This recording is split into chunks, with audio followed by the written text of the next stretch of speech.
I've never fainted once in my entire life. Reese struggled to unravel the suffocating cocoon of pillows and blankets enveloping her, melting her into a puddle of sweat in the stifling heat. After an ER trip she barely remembered, Blake took her to bed as promised, but not nearly the way she wanted. Not that she was in any condition to indulge said desires, then scavenged for every soft thing in the house to slide beneath her aching head and wrap around her sore body. And where on earth had he found a Snuggie? So much for Blake's suspicion that her father was some badass criminal. Drug kingpins didn't own blankets masquerading as outerwear, or shop on QVC, where she'd bought the same one a couple months ago. And when she'd fantasized about Blake, alone in her bedroom, she hadn't imagined herself swathed in a purple plaid muumuu. Not exactly her sexiest look. No wonder he kept his distance, wearing a hole in her area rug as he paced back and forth.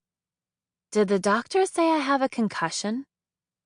The tension in Blake's face eased, and one side of his mouth kicked up. Those strangely attractive canines peeked between full lips. Yes, and the radiology tech, the discharge nurse, and a flower delivery aide who I think was just humoring you so you'd let her get on with her rounds. Oh, and that report. She followed his finger point to the creased pink paper resting on the quilt. Had she been holding it? Yes. She remembered trying to read it earlier, but her eyes were acting funny, along with her head. Whatever meds they'd given her dulled her pain and muddled her thoughts. I asked you this before, didn't I? Amused blue eyes met hers, and C-shaped dimples dented his cheeks. Only 12 times, but who's counting? You are, apparently. His smile could stop traffic, she mused. She couldn't tell if he was teasing her. And why are you still here? I mean, thanks for being here, she amended hastily, not wanting to sound ungrateful, but she didn't want his hovering. For everything, but I'm good now. She replayed Blake's bodily shove. It had saved her from the Escalade's path while putting his own life in danger. Once again, his fearlessness, his protective instincts, his disregard for his own safety saved the day.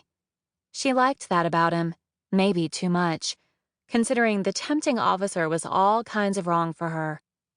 But aren't there police outside? This is personal, not official. Their gazes locked, and he looked at her the way a woman wanted a man to, intently, appreciatively, with a heady mix of heat and tenderness. And I'm taking care of you, whether you want me to or not, he insisted, in full-on caveman mode. She stopped breathing for one suspended moment. Oh. The doctor said to watch you closely for the next 24 hours. He laced his fingers overhead and stretched, the move lifting his t-shirt to reveal a tantalizing strip of washboard abs. It's a tough job, but someone's got to do it. She reached to throw a pillow at him, winced when pain stabbed between her eyes, then dropped back onto the bed. Stay still, Blake commanded, banter gone, all firm officer-in-charge authority.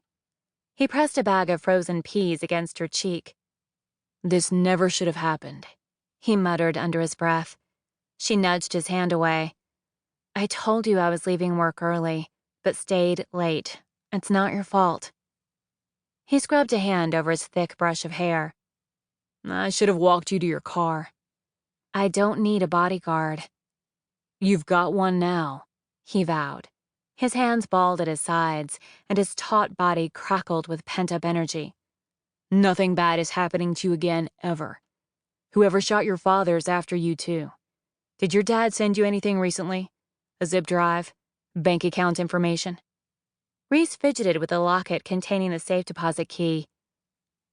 No. Blake eyed her closely.